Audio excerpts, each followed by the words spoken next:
अस्सलाम वालेकुम viewers, rich Pakistan का नया एपिसोड लिए मैं हूं आपका मेजबान अब्दुर्रहमान। आइए डिस्कस करते हैं आज की दो इंटरेस्टिंग न्यूज। सूबा सिंध में गुज़िश्ता 6 साल से बंद पड़े गैस के कुएं को बहाल कर लिया गया है और इससे 8.5 मिलियन क्यूबिक फीट गैस हासिल होना शुरू हो गई है। आज की वीडियो में आपको बताएंगे कि ये गैस कितने हजार घरों के लिए काफ़ी है और इससे सालाना कितने अरब रुपए की गैस हासिल होगी, जिसमें सूबा सिंध का कितने अरब रुपए हिस्सा होगा। इसके अलावा आज की दूसरी खबर, सूबा सिंध के अंदर ही लगे हुए विंड पावर प्रोजेक्ट से बिजली की तरसील बेहतर बनाने के लिए एक नए ग्रिड स्टेशन की तामीर का आगाज हुआ है ताकि 500 मेगावाट सस्ती और साफ बिजली सिस्टम तक मुहैया की जा सके। इससे क्या फ़ायदा हासिल होंगे, किन किन इलाकों के अंदर बिजली की तरसील बेहतर होगी, ये आपको प्रोग्राम के दूसरे हिस्से में बताएंगे। लेकिन पहले चलते हैं आज की सबसे अहम खबर की तरफ। सूबा सिंध में 6 साल से बंद पड़े गैस के कुएं को बहाल कर लिया गया है। अब इस गैस के कुएं से 8.5 मिलियन क्यूबिक फीट गैस हासिल होना शुरू हो गई है।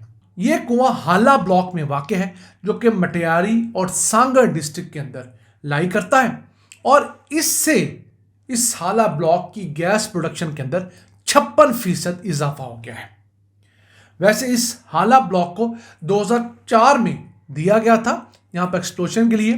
फिर पहला कुआं यहाँ पर 2007 के अंदर खोदा जाना शुरू हुआ, जो पहली डिस्कवरी के सूरत में मुंतबिक हुआ। दूसरा कुआं यहाँ पर अगस्त 2014 के अंदर यही वाला कामयाब हुआ था। यहाँ 2015 के जून में पैदावार का आगाज हो गया था, लेकिन 4 साल बाद 2019 के अंदर इस कुएं में इर्द गिर्द से पानी रिस के आ गया। इसकी गैस और तेल पैदा करने की सलाहियत खत्म होगी। उस वक्त ये 18.6 मिलियन क्यूबिक फीट रोजाना गैस प्रोड्यूस कर रहा था। 6 साल इस कुएं पे कोई काम नहीं हुआ। फिर इस साल के शुरू के अंदर इस पर दोबारा वर्क ओवर का आगाज किया गया, तो अब जाकर इससे गैस की पैदावार बहाल हुई है। तो ये जो गैस है इस वक्त 8.5 मिलियन क्यूबिक फीट, ये 93,500 घरों के लिए काफ़ी है। इस एक कुएं से रोज़ाना पाकिस्तान को $48,000 की गैस मिलेगी लोकल गैस के रेट के ऊपर। फिर सालाना ये कुआं जो है हमें तकरीबन 5 अरब रुपए की गैस देगा। डॉलर टर्म्स में ये $17.5 मिलियन की बनती है।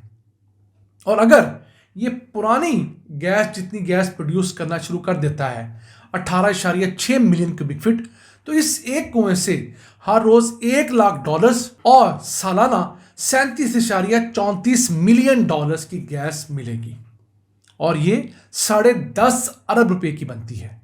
याद रहे, ये गैस आलमी गैस से 50% रेट्स पे होती है। इतनी गैस अगर हम आलमी मंडी में खरीदने जाएं तो हमें वो 21 अरब रुपए की मिलेगी, ये हमें 10.5 अरब रुपए की।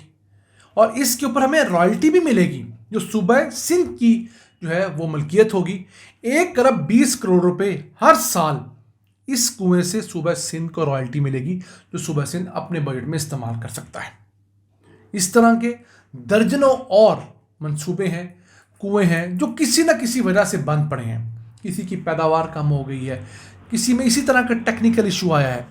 तो हमारे यहाँ आप मसला देखिए कि 6 साल एक कुआं बंद रहा और प्राइवेट कंपनी जो कि नीम सरकारी कंपनी है वो इसे बहाल ना कर सकी। हमें इस तरह की पॉलिसीज़ बनानी चाहिए कि इस तरह के कुएं जो खुदे हुए हैं, जहाँ पर हमें ऑयल गैस के रिजर्व्स मिले हुए हैं, किसी वजह से अगर बंद हो जाते हैं तो उन्हें मैक्सिमम 1 साल के अंदर दोबारा प्रोडक्शन पर लाना चाहिए ताकि यहाँ पर पैदावार बेहतर हो।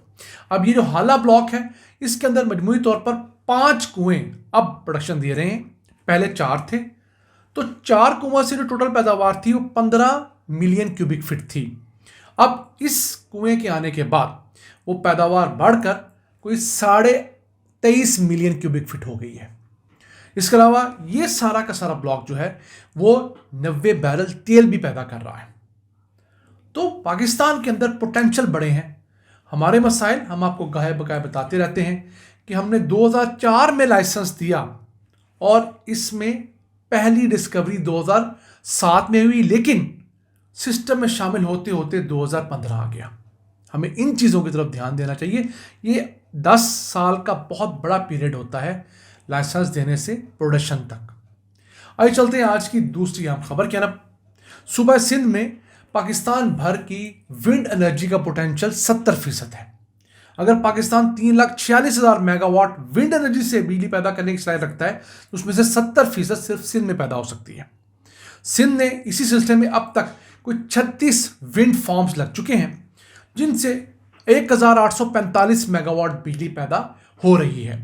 मसला यह है कि इतनी बिजली को तरसील करने के लिए जितने ग्रिड स्टेशंस और ट्रांसमिशन लाइंस चाहिए थी वो आज तक नहीं बनी। कैसी बात है, हमने पावर प्लांट्स लगा लिए, ट्रांसमिशन लाइन आज तक नहीं बनी। तो एक अहम ग्रिड स्टेशन जो बड़े अरसे से बनना था उसकी अब स्टोन लेइंग सेरेमनी हो गई है, तामीर का आगाज हो गया है। घारू के अंदर ये 220 और 132 केवी का ग्रिड स्टेशन है, जिसके लिए एक जर्मन बैंक जो है वो हमें KfW वो लोन दे रहा है, जो कि 27 मिलियन यूरो का है। 24 माह में ये ग्रिड स्टेशन मुकम्मल होगा, जिसके बाद 500 मेगावाट सस्ती और साफ बिजली जो है उसकी तरसील बेहतर हो सकेगी हेस्को रीजन के अंदर। यानी हैदराबाद डिवीजन जो है सारा का सारा, वहाँ पर विंड एनर्जी से आने वाली बिजली जो है वो बेहतर होगी। जो बार बार ट्रिपिंग का इशू है या वोल्टेज चले जाते हैं वो तमाम के तमाम मसाइल बेहतर हो जाएंगे। अब ये मसला पूरे पाकिस्तान में है। हमने सहराए थर के अंदर पहले पावर प्लांट लगाए, फिर हमें ख्याल आया कि हमने ट्रांसमिशन लाइन भी बिछानी है।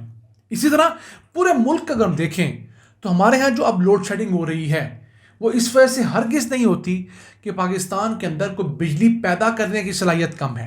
आज से 10 साल पहले ये इशू था कि जितनी हमारी डिमांड थी उसके मुकाबले में हमारी सप्लाई कम थी। अब तो मसला ये है कि सप्लाई ज़्यादा है और डिमांड कम है। अब लोड शेडिंग की दो बड़ी वजूहात हैं। एक तो जिन इलाकों के अंदर बिजली की चोरी ज़्यादा होती है वहाँ पर ये बिजली तकसीम करने वाली कंपनियाँ ज़्यादा लोड शेडिंग करती हैं, ताकि ज़्यादा टाइम वहाँ पर बिजली बंद रहे तो चोरी ऑटोमेटिकली कम हो जाएगी। 24 घंटे बिजली देंगे, मिसाल के तौर पे किसी ने 100 यूनिट चोरी की हैं, तो अगर बिजली अब 12 घंटे देंगे तो ऑटोमेटिकली बिजली की चोरी भी 50 यूनिट्स तक आ जाएगी। तो ये एक ऐसा तरीकाकार है जिसके ज़रिए बचत की जाती है। हालांकि इसमें जुल्म उन सारिफिन के साथ होता है जो ईमानदारी से अपना बिल अदा करते हैं। दूसरी बड़ी रीज़न जो हमारे यहाँ लोड शेडिंग की है वो हमारे ग्रिड स्टेशन जो हैं, हमारी ट्रांसमिशन लाइंस जो हैं या हमारे ट्रांसफार्मर जो हैं वो ओवरलोड हो जाते हैं। गर्मियों के अंदर स्पेशली अब तो हर दूसरे घर ने AC लगवा लिया है। ट्रांसफार्मर वही लगा हुआ है जो पंखों के हिसाब से लगाया गया था। तो जब उस पर लोड पड़ता है या ट्रांसफार्मर उड़ जाता है, ट्रांसमिशन लाइन कहीं ना कहीं से बैठ जाती है, ग्रिड स्टेशन को बंद करना पड़ता है या ट्रिप कर जाता है। तो ये वजूहात है अब पाकिस्तान में लोड शेडिंग होने की।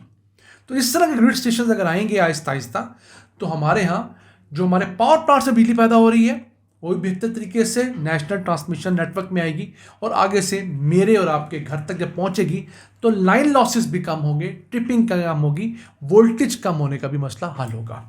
नाज़रीन, आज का एपिसोड हमें उम्मीद है आपको पसंद आया होगा। अपनी फीडबैक से हमें आगाह रखा करें। अपने मेज़बान अब्दुल रहमान को इजाज़त दीजिए। अल्लाह ने के बाद।